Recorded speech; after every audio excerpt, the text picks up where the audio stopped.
Hello traders, आप सभी का स्वागत है। डिस्कस करते हैं निफ्टी में ट्रेड सेटअप हम कैसे बनाए, हमने क्या डिस्कशन किया था। तो फाइनली आज हमारा एक एसएलएट हो ही गया काफ़ी दिनों बाद। तो हमने सिंपल डिस्कशन किया था कि फ्लैट यार और हल्की सी गैप डाउन खुलती है तो हम यहाँ 416 415 के आसपास कॉल लेंगे, हमारे यहाँ का एसएल था। तो हमारा ये छोटा सा एसएल हिट हो गया। और पुट की तो हमने बात ही नहीं की थी कि अभी हम पुट नहीं लेंगे, क्योंकि कुछ मार्केट में सिनेरियोस ऐसे बने हुए थे, लेकिन मार्केट पूरा का पूरा पलट चुका है। तो बस आप इस चीज़ को ध्यान दीजिए कि एक दिन ऐसा लेट होता है, कोई बड़ी बात नहीं। अगर आपका जो फंडा है कि 1:5 1:6 जो हम सब मिलके करते हैं, तो इसमें किसी एक दिन अगर एक ऐसा लेट हो गया तो कोई बहुत बड़ी चीज़ नहीं है। अच्छी बात है कि हम इन छोटे छोटे एसएल में निकलना सीख गए हैं। जब टारगेट आएंगे बड़े आएंगे, हमने लिए भी हैं और लेके फिर से दिखाएंगे। Not a big deal at all. तो अब देखिए इसमें अब एनालिसिस कैसे करनी है। पहले एक बार डेली चार्ट पे आते हैं, क्योंकि मैं तो इनफैक्ट जो भी हमारे चैनल को बहुत शुरू से देख रहे हैं वो सब जानते हैं कि हम लोग यहीं से बेरिश चल रहे कंटिन्यूसली, एंड मेरे टारगेट बहुत लंबे हैं। और आज जो मार्केट ने किया है, हम 3 दिन से क्या कह रहे थे, हम इसी एनालिसिस में थे कंटिन्यूसली कि यार हमको किसी तरह ना यहाँ पे 530 से लेके 570 यहाँ कहीं मिल जाए, हम शॉर्ट ही करेंगे। हम थे तो बेरिश क्लियर कट, लेकिन हम यहाँ से शॉर्ट करने के चक्कर में थे कि यहाँ मिलती तो मैं 100% मैंने मेरी इनफैक्ट यही कमेंट्री थी कि 17,150 से लेकर 115 तक हम जाएंगे, लेकिन यहाँ तक हम मिला ही नहीं। मार्केट यही रेंज में कर करके धीरे धीरे नीचे जा रहा है। तो आज भी मार्केट ने ये जो आज क्लोजिंग दी, ये बहुत ही ultra ultra ultra bearish closing है। और मार्केट जिस हिसाब से चल रहा है, अगर आपको ये लग रहा है ये देख के कि मार्केट बहुत ज़्यादा गिर गया है, ये इसको देख के, तो ये कुछ नहीं गिरा है, ये कुछ नहीं है। अगर आप सबको लग रहा है ना कि ये ओवरसोल्ड है, ये कुछ ओवरसोल्ड नहीं है। मार्केट इतनी स्मार्टली मैनेज कर रहा है। अगर आप सब जो आरएसआई देखते हो उसको आवर्ली चार्ट पे देखिएगा, मार्केट ने इतना बखूबी से यहाँ पे दिखा रहे हैं ना, यहाँ पे ये गिरा है, लेकिन यहाँ पे फिर भी आरएसआई ओवरसोल्ड नहीं है, वो ऐसे ऐसे करके धीरे धीरे ऊपर ही जा रहा है। तो ये जितने भी सब आरएसआई और कैंडल देख रहे हैं ना कि इतने दिनों में देखो सारी रेड कैंडल, अब तो ग्रीन बनेगी, कुछ नहीं होने को ऐसा हो सकता है कल मार्केट 300 के नीचे खुल के ये ऐसे कैंडल बना दे यूँ, तो कितना मज़ा आ जाएगा देखने में। तो सिंपल थीसिस छोड़िए, एडवांस तरीके में सोचिए।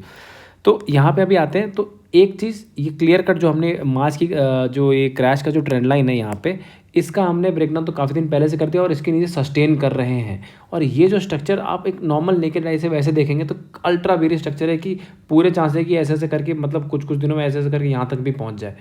तो बुलिश तो अब सोचना ही नहीं है।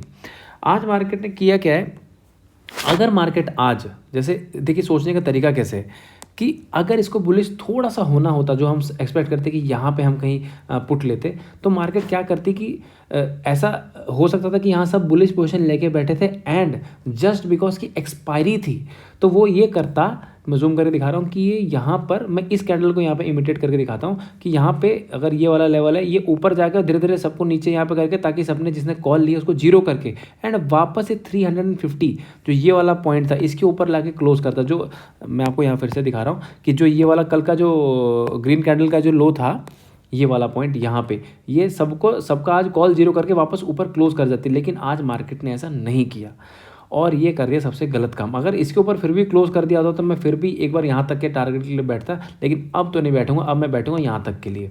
तो अब उसके हिसाब से करते हैं प्लानिंग।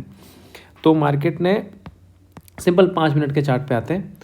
अब यहाँ पे करना कैसे है, अब यहाँ हर कंडीशन में सबसे बेस्ट ये होगा, देखिए ये है नॉइस, इसको मत देखिए, ये वाला पॉइंट बस ये 300 और ये भी कैसे टूटे। मार्केट सबसे बेस्ट ये करे कि मार्केट इसके नीचे गैप डाउन खुले और यहाँ गैप डाउन खुलने के बाद बस 10-15 मिनट देखिएगा, अगर इसके नीचे रुक गया बस 10-15 मिनट, ज़्यादा नहीं। इनफैक्ट आप इसके नीचे खुलते ही भी पुट ले सकते हैं अगर, लेकिन प्रोवाइडेड इसके नीचे ही खुले, 300 के नीचे खुलेगी तभी पुट लेना है। तब हम यहाँ पे 330-340 के आसपास कैसे लगा के 17,150 या फिर इनफैक्ट 17,115 यहाँ तक के टारगेट के लिए हम सीधा सीधा बैठ सकते हैं। रिस्क रिवॉर्ड बहुत अच्छा है। मैं अभी भी कह रहा हूँ, आपका अगर एसएल छोटा कटता है कटने दीजिए, कोई बात नहीं, 1 बार कटेगा 2 बार कटेगा, लेकिन जब एक दिन वो जो 1:5 में 5 वाला टारगेट आएगा तो ये दोनों खत्म भी हो चुके होंगे और जो 3 का जो हमारा रेशियो में प्रॉफिट आना है, हम प्रॉफिट में कन्वर्ट हो जाएंगे। लेकिन जिद नहीं करनी। अगर हमारे छोटे एसएल हैं, हमारे कितने एसएल होते हैं, आप सब जो इतनी स्टार्टिंग से ट्रेड देख रहे हैं, कब निफ्टी के इस प्राइस में कभी कभार तो हमारे 10-10 12-12 पॉइंट के एसएल भी होते हैं, इतने छोटे छोटे एसएल।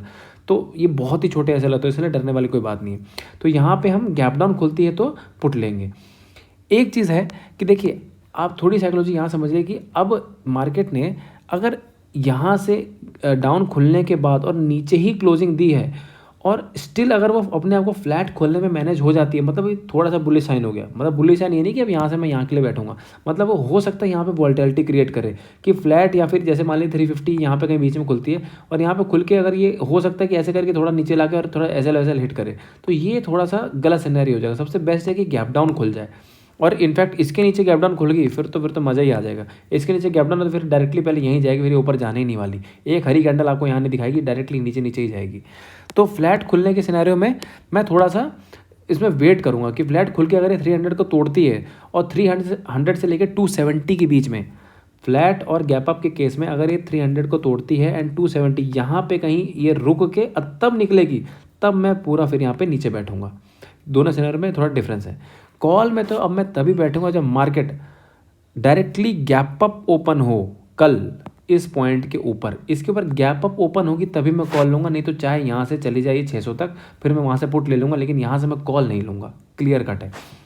एक दो आप रिस्क ये ले सकते हैं, देखिए मार्केट शायद ऐसा कर दे कि फ्लैट खुल के अगर ये जाए तो कल शायद पूरा दिन इसी रेंज में कहीं यहाँ बंद कर दे, ताकि यहाँ पे शायद कुछ उसको और बुलिश पोजीशन बनवानी हो। तो अगर ये फ्लैट खुल के ऊपर ऊपर रहते फिर तो हमको बिल्कुल ट्रेड नहीं करना, जब तक ये जो मैंने कंडीशन बताई कि यहाँ पे रेंज बना के ना निकले या फिर गैप डाउन ना निकले। तो ये तो क्लियर कट है। एक हम बस ये ट्राई कर सकते हैं कि अगर जो थोड़ा सा हेजिंग वाला कर सकते हैं, पुट में भी आप खेल सकते हैं कि अगर आपको गैप अप मिल जाए, लेकिन वो गैप अप किसी कंडीशन में इसके नीचे रहे या इनफैक्ट इस पॉइंट के नीचे भी रहे, यहाँ कहीं भी गैप अप मिल जाती है हमको, हम यहाँ पे इमीडिएटली पुट ले लेंगे और ये 17,440 का ऐसे लगा के सेम यहीं तक के टारगेट में बैठे रहेंगे, नहीं निकलेंगे बिल्कुल। तो साइकोलॉजी को समझिए, चार्ट्स क्लियर कट कह रहे हैं कि उनको गिरना है। इनफैक्ट मैंने सारे स्टॉक्स भी देखे हैं, सब के सब अल्ट्रा अल्ट्रा अल्ट्रा ही बेरिश चल रहे हैं। तो और हाँ, और अगर बहुत ज़्यादा गैप डाउन होगी फिर तो फिर ट्रेड ही खत्म है, फिर कुछ कर ही नहीं पाएंगे आप। तो क्योंकि टारगेट के पास अपने आप होगी और इतनी गैप डाउन मार्केट में फिर वहाँ से फिर कॉल उल्टा खोजना बिल्कुल भी सही नहीं, क्योंकि हो सकता है गैप डाउन खुले और खुलते खुलते पूरा नीचे ही चली जाए, तो वो तो करना नहीं है। बाकी मैंने पूरी जितनी मेरी बेस्ट हो सकती है सारे एनालिसिस दिए। अगर आपको एनालिसिस पसंद आते चैनल को लाइक शेयर सब्सक्राइब पक्का कीजिएगा। Thank you so much.